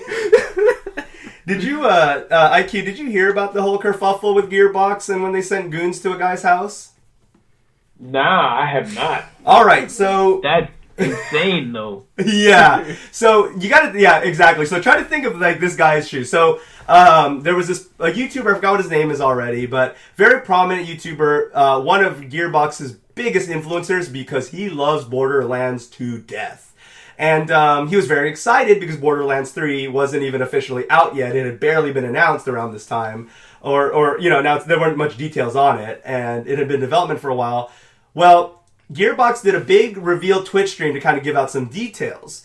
The YouTuber noticed that in a reflection, they saw some details that Gearbox didn't want going out yet and reported on them as a good content creator or someone who's in the know goes, because they go, whoa, I noticed on the stream, I noticed on this public showcase that this happened. And so he reported it. And Gearbox lost their minds. They thought that there was an internal leaker. They thought this guy was pulling some shady crap. So they put out a bunch of content ID strikes on his YouTube channel to get that taken down. They submitted a formal complaint and got his Discord shut down. They started trying to suppress his Twitter, which eventually he willfully shut down because he was so afraid. And then to top it all off, they sent 2 suited large gentlemen to his house to, quote unquote, have a conversation with him. So, this YouTuber is kind of having all this stuff kind of hit him all at the same time. All of a sudden has 2 very intimidating looking guys banging on his door, and he does not know why they're there. You can only imagine the feeling he had when he was just looking out the window and just sees these guys like trying to beat his door down. Yeah. Like, there's just man, that was a trip. Like, crazy. Wow, that's insane. and all it would have taken was to just do a little bit of research and realize, oh, we're the leakers. That's all it would have taken, is for Gearbox to calm down. But they freaked out. And ready to the go. scary thing is, after all that, the dude's channel has since been deleted, and his social media presence never came back. So we don't know what happened to that dude, which is like, I ain't saying he got killed or anything, but the sad thing is, right, is that he is a huge Gearbox Borderlands fan. Yeah. They just did that to one of their biggest influencers and one of their biggest fans. Yeah. Like, that's sad. Imagine, being a fan of something you love so much and just that literally shitting on you like that. Like, that's sad, man. That's just really, that's true fan disappointment. Like being a Mario fan, then Miyamoto taking a dump on you. Yeah, basically. Yeah, imagine that. It's just really a shame that that's how that went down. But yeah, so that's the Gearbox thing. That's what happened. That was wild. So as of recording, a lot of people are going to hear about this by now, but as of recording, this was fresh. This was just from a few hours ago, actually. A video game hacker by the name of Lance McDonald actually glitched PT and was able to wander around in the town that you're supposed to enter when the demo ends. So there was a weird way. What he did is there's something where when the lady grabs you and it's all super sky. PT is still one of the scariest things I've played to date. It is terrifying. I would have loved to see Silent Hills. But anyways, so apparently when she grabs you, there was a way for him to like wiggle the character and glitch it and have him float through the sky. And when you do that, it had him enter the instance, which is supposed to be when you first exit the house where the demo ends and it shows Norman Reedus and all that stuff.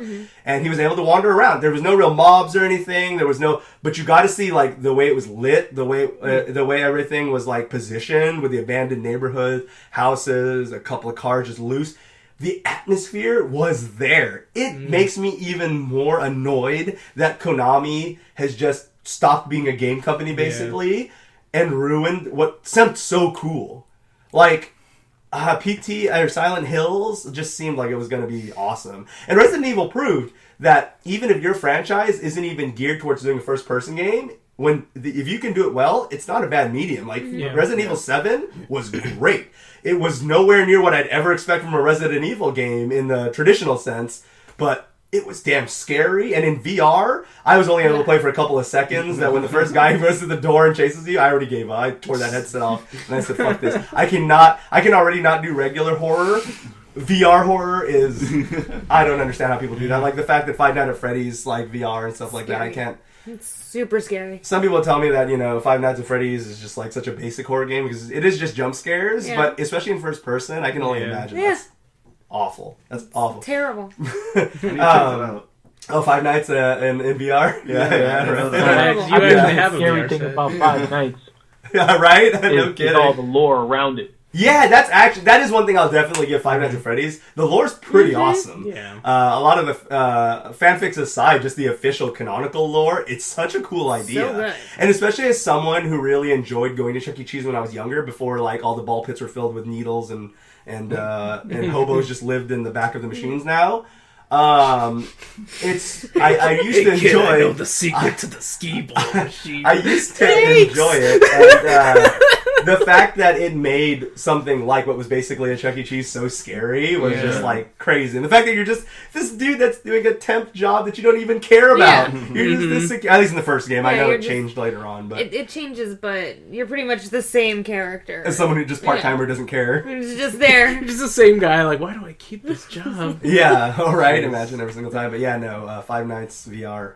No, I've only played the first game, but man, just like those moments where you're just going through those cameras. When you open the door, or you see it coming closer, or you open the door. Or just like when the because you have to like it can only close for so long. You're using all that energy or whatever. And when you see Foxy running, the camera, and you know you're about to get fucked. Yeah. And then usually when you switch back, it just jumps in. Oh my god, many a heart attack has happened over that game. It's insane. But anyways, would have loved to see PT. That would have been great. Yeah. At the TGAs, of course, very interestingly mixed reception of this. Sekiro winning Game of the Year. Personally, I disagree. I got into it with a lot of people in my Discord who really liked Sekiro.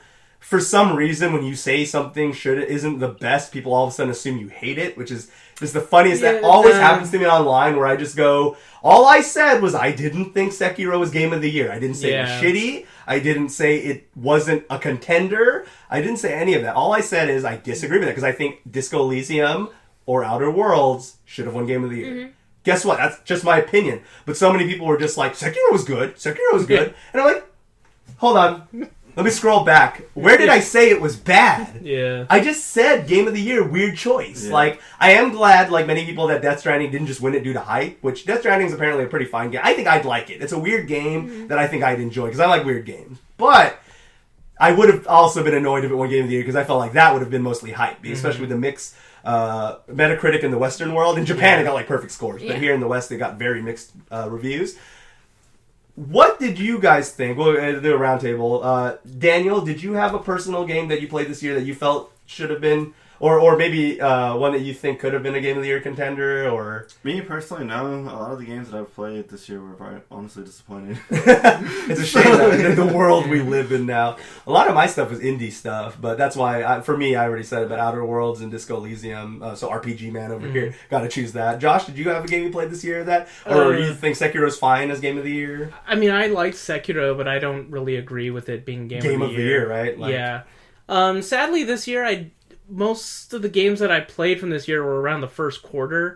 Out of that pool, I think last we talked about this, the closest thing I probably would have suggested maybe Devil May Cry 5. Which was damn good. Yeah, but even I don't really think that one should have been would either. Be, like maybe my personal one. Game of the Year, yeah. But I don't really think it should be. It's hard to say Game of the Year because it's such a general, what makes it the best Game of the Year, right? Because what if you don't like Souls-likes? Theoretically, that should be the shittiest Game of the Year for you if you don't like. So who's to say, right? But EyeQ, any games that really caught your attention this year that you felt like was probably at least a contender for Game of the Year that you played? I mean, to be honest, no. Yeah, it's hard to say. Yeah, because who really thinks like that? For me, I'm kind of still playing stuff from last year. Right, so, kind of doing that whole... So many games come out now that a lot of people play catch-up. Like, it's crazy, right? You remember back in the 360 days, even, where, like, a game you really wanted was coming out, like, once every quarter, basically. Maybe there was a... Like DOA would come out this quarter. I would enjoy that for 4 months and not even think about worrying about another game for now. Then Halo would drop. Then 4 months would go by. But now it's this, like, holy shit, like, 4 games this month on the same day. Think about it, right? In February, I'm gonna be getting Animal Crossing, Doom Eternal, and Doom 64 all on the same day. Like, Crossing and Doom. Yeah, basically. Yeah. It's just like the fact that this is the same launch dates. This is the world we live in now. And before everything started moving around, what's up? I said it's nuts. Yeah, it is. Yeah. And that's the world we live in now, because before other ones started moving their dates, Cyberpunk, Persona 5 Royal, and Final Fantasy 7 Remake were also going to drop around that same time. Like, they were going to drop those 5 games, which I'm sure there's many more we could name, but those 5 huge titles alone were already going to drop within a couple of weeks until they started separating from each other. Yeah. It's crazy. Yeah, dude. I've come to accept that, like, I'm going to miss out on a lot of games that I want to play. Yeah, you got to play catch-up now. Because you end up in a hole like me, where I buy every game, and it takes me forever to catch up. Yeah, like for me, earlier this year, like I think Kingdom Hearts 3, Devil May Cry 5, and Sekiro were all like weeks within each other. And I remember getting like stressed because I remember I was playing and I was streaming. So I bought Kingdom Hearts: The Story Thus Far. So I was streaming Birth by Sleep, and I did that before Kingdom Hearts 3 dropped. Then I was playing that. I streamed that for a while, and I just remember it was getting really close to those other games coming out, and I was like, fuck, I really gotta like beat this game so I can get to the other ones. Yeah. And I was trying to do everything. Especially that there's a lot. You were catching up with like over a decade man. Of games. Like every time you turn around. New game. One great release after a next great release. Next great release. It's like, man, I need a minute to breathe. Yeah, for sure. And it also touched go ahead. Oh, I was just going to say, that's what makes it hard to choose a game of the year, because there are so many games now, Like, I still want to check out Fallen Order. Yeah, You know, Fallen and then Order. Outer Worlds, if still want to get to that. I need to replay DMC 5 because I lost my save. Same with Sekiro. And then, of course... Still got to finish Nier Automata. Yeah, I was going to say, you got Nier going on, yeah. Yeah, Dude, it's... Fire Emblem Three Houses. Oh, yeah, there's a lot of okay, that's another game I would probably put up there. as a contender. Yeah, even though I haven't beaten it yet, but it's really good. Yeah, I've heard, and of course Dink really loved it because we talked about it for like 30 minutes with him about how awesome it was. That's there's a lot of that. And big ups, by the way, Persona 5, like, you know, with Atlas, Persona 5 Royal with the big balls, gonna release at the same time as Final Fantasy VII Remake. Mm-hmm. I mean, I already At know that how point, I'm gonna go. you can't really... They've realized that the people who are going to buy Persona are going to buy Persona anyways. So they're not realizing they're going to steal any Final Fantasy VII fans. So they're just like, fuck it. We want it to come out here. We're not going to budge just because Final Fantasy VII's coming out. We're just going to stay here. But I got to say, that's some balls there, though, because Final Fantasy VII Remake, I would say, is probably the hardest game to go, as announced so far, going to be one of the hardest games to anticipate. The hype alone. It's only part one. I don't know, because, you know, it's hype for our generation because we grew up with it. Mm-hmm. That's true. These younger kids. What are the don't know how it Fortnites? is. No, that's true. There's no llama in this game. I hate it. Yo, but did you see the collector's edition for Royal? Oh, no. It comes with Joker's mask. Okay, Game of the Year. I'm going to make my Game of the Year video right now Yeah. for Persona 5 Royal, Game of the Year for having... And I think it's only like Joker's mask. 90 for it versus That's like not what bad. like the 130 for Final Fantasy. Yeah, and then you just get the cloud on this motorcycle statue, Yeah. and I think that's the version. There's like several ones. Nothing will beat Watch Dogs 2's ludicrous, where they had to release the chart because there was like 12 versions of the game, and you had to know which one came with what, which over half of them didn't come with the game. Wow. But anyways, Miss Mallory, Game of the Year contender, anything you played that you would say? Not really. Probably Outer Worlds. Outer Worlds also, That's okay. it. That's it, Outer Worlds confirmed because we both voted for it. No, I'm just joking. All right. No, that was really good. So to wrap it up, if those of you online have any questions, you can hit us up at our social medias or at disconnectedcastmail@gmail.com. Once again, that's disconnectedcastmail@gmail.com. It's going to be kind of like a wish list thing. It's going to be it's going to be close to Christmas by the time this episode drops. It's this week.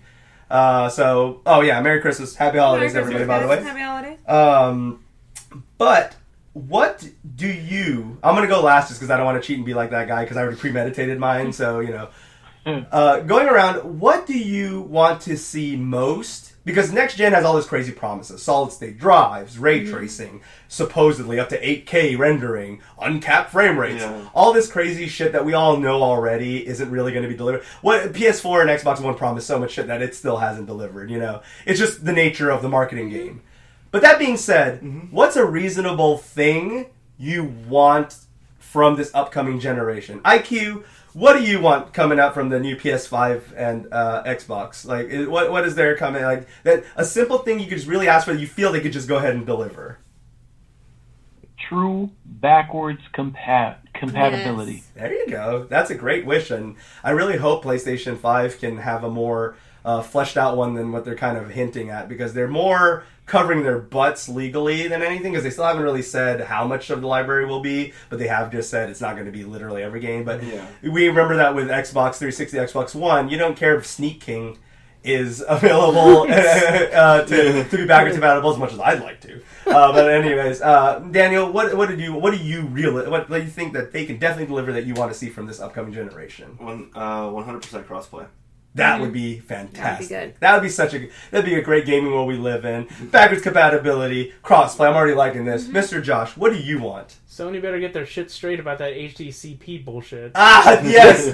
Please join Microsoft in 2001 and have none of that. Come on, it's a streamer's nightmare. It's just a gamer's nightmare in general, but a content creator especially. If you stream on Twitch, if you record Let's Plays, what a pain in the ass. Why is that there? Just remove it. Yeah. No, you really think YouTube is free? Are you really scared people are going to get YouTube and like stream it? God forbid they stream this free app. I understand someone's going to actually me in the comments and be like, well, it's for Netflix.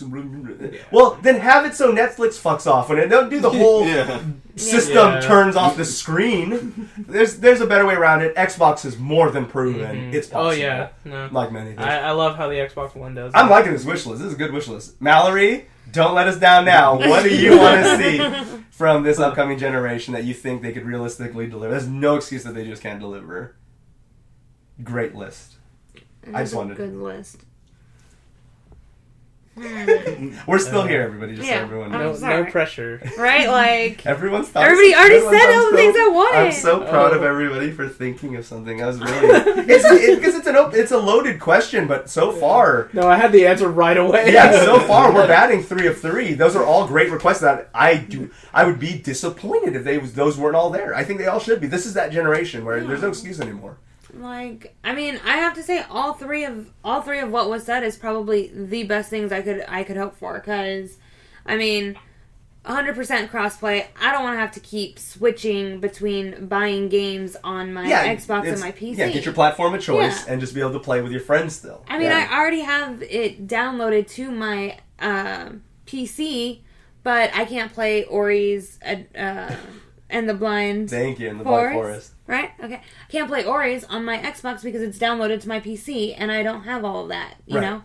So, if I could have all of that, backwards compatibility, I mean, Xbox has a pretty good list. I can still play, Viva Pinata. Yeah, well, guess what? PlayStation doesn't, so Okay, we well, want I'm that, just saying, I can play Viva Pinata if I want to. Oh, dude. Actually- Oh, man. Daniel, I actually downloaded man. that the other day so I could play it. The memories. Daniel and I, we had such fun with Viva Pinata. Can we get a Viva Yeah, we should Pinata make a with new full one. crossplay this gen? Oh my Please. god. I love I how wonder the if audio that's- on Audacity, like there's Yeah, that there big was that thing. spike. Yeah, the huge Viva All Pinata because of Viva spike. Pinata. I know. The huge Viva Pinata spike. There's the episode title right there. All right, yeah. And for me, What do you wish for, Pat? I'm tired of hearing Word. about 8K, ray tracing, all this nonsense that nobody is going to release ever at launch anyways. Not until PS6. They've already trademarked up to PS10, so we already know where they're going with that. 1080, 60 frames. Can someone just give me that fucking shit? How is that still not the industry standard? Most PS4 and Xbox One titles on the base versions Honestly, run at... Oh, go ahead. Well, honestly, with the current hardware they're going to be coming out with, I wouldn't be surprised if 1080, 100. Good. Yeah. Because that's the thing that really pissed me off about this generation, were all these promises, and I'm still... Because for people that don't understand, when you play games at 60 frames or more, but 60 is about the average human eye can really comprehend that, it's so buttery smooth looking that when you get stuck to playing a game at like 30 FPS, which is playable, that's why most games are usually locked to 30, it works. But once you get used to that 60 frames, like I remember I was playing... I played Rise of the Tomb Raider on PC with uncapped frame rate. It's so gorgeous. And I ran it at 1080 because my computer can't do like any of the crazy 4K stuff. But I was running it at 1080, but just because the frame rate was averaging between 100 to 120, it made the whole game look that much more gorgeous. None of the graphical things was any higher than the console version at all. Just the frame rate. And it made all the difference. So that's what I want to see. 1080. If you can master 1080, 60 or more frame rate, then you can do whatever you want after that. I don't care anymore. Patrick, of course they're going to master 1080. They're doing 8K. Oh yeah, there you go. 8K is so going to be a thing with like the 3 people on Earth that own an 8K TV. I think the cheapest 8K TV I could find was like $20,000 or something like that. You can't convince me that one of those consoles that are going to be the $500 can do 8K. Yeah, no way. Not when how expensive, like the PC that's running 8K right now is freaking expensive. Way more than 5. They don't even have a PC that runs. Okay, so there you go. Jeez. So with that being the case, but yeah, my guess frame can rate. the human eye even comprehend it? They haven't confirmed it yet, but I think my predicted frame rate. God damn it, I'm stuck on frame rates. Price point for next gen was 600, but is there a confirmation or not yet? Is it speculation? I've heard 600. Okay, Yeah. I would think That's 6, $5.99. but it's just crazy to think. I remember this person. $1. This isn't Prices $1. Right. No, someone had talked about it being $5.99, and I was like, that's okay. weird. Yeah, that's about 600. Just go. So the you thing saved that $1. the thing that made me feel old was when I had to tell this one. I think he's like 17 or 18 at work, and I had to explain to him that when the PS3 first came out, which is probably the console when he was born. When the PS3 first came out, it was $600. Yeah. So that was certainly not worth $600. No, There's a reason that the 360 dominated the first half of that era for sure. it was sad. That was the cheapest Blu-ray player at the time. Yeah, and at the time, to remind everyone, that was still the cheapest Blu-ray player at the time. Most people got a PS3 because they were saving money at $600. This thing that we can all get for like $40 now. I remember I was borrowing your like old hand-me-down Blu-ray player until I got a PS3. Yeah. So people forget that consoles already hit a ludicrous amount before. And that's, of course, you could take inflation and all this crap and be like, oh, the Atari costs so much now. Okay, I get it. But the PS3 was actually $600 when it first came out. Which is why I think they're going to do 2 tiers. They're going to have, like the way they did with the... Xbox is smart. Yeah. They've confirmed they're doing that. I think PlayStation hasn't confirmed yet what they're doing with versions yet. Although having a PS4 and PS4 Pro, they've kind of shown they're open to the idea as well. Xbox is smart because they're modular on top of having a starter version and a Pro version, basically. The Series X versus Xbox. So we'll see.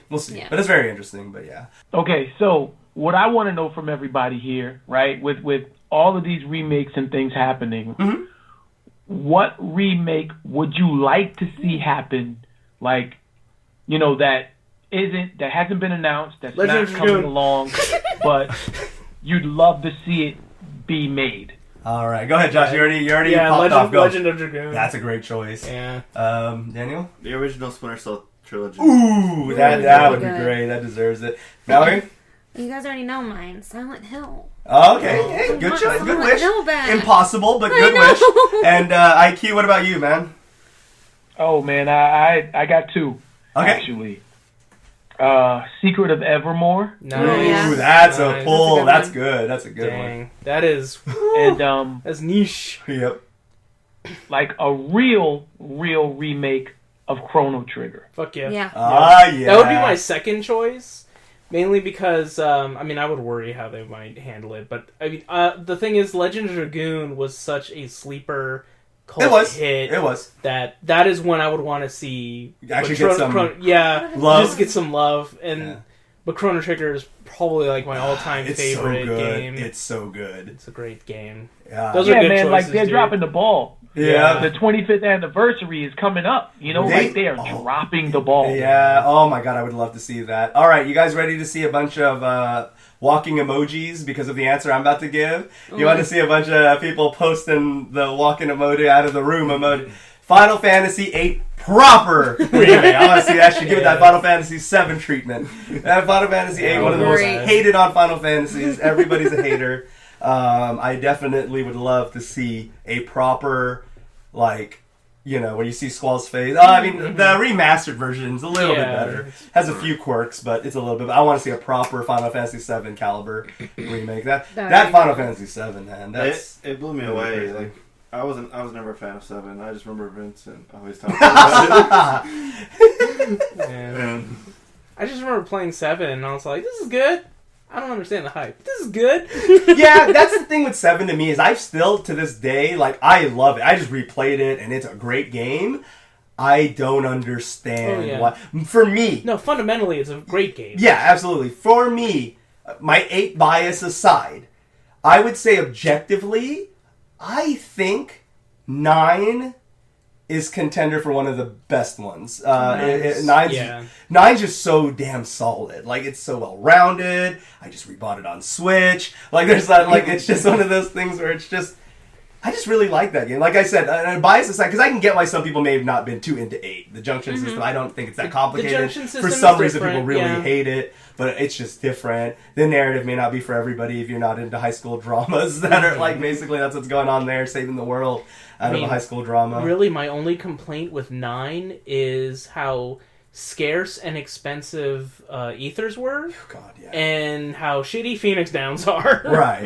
And I think also, just because I know it would come up in conversation, I think that we really have to treat the Final Fantasy franchise in a world where 1 to 6 is its own world, and 7 and on is its own world, because Definitely it a really new changed era. quite a bit. Yeah. Like I think even with the fantastic remakes of 3, 4, and 5. Well, because pretty much like 7 onward was like, with the exclusion of 9, but like it was pretty much Tetsuya Nomura land. Right. It's that new era. Yeah. And so I think that's why when people go, what's the best Final Fantasy? To me, you have to kind of divide it. What's era A versus current era? I would have to say, because I'd still say we're all like 7 to now is still a relevant era. Yeah. Some people would say, oh well, 15. I still think it's still close enough to like fit the modern. Yeah. But yeah. All right then, everybody. You remember? Thank you for EyeQ, Daniel, joining us. That was a lot of fun. Remember, you can catch us, and let me not fuck up the time frame, every Monday at 11 a.m. Central Standard Time. And until the next episode, we'll catch you guys then. Y'all have a great Christmas, everybody. All right, have a good one, guys. All right. Strike on every tight until they out of sight. I will learn to stand.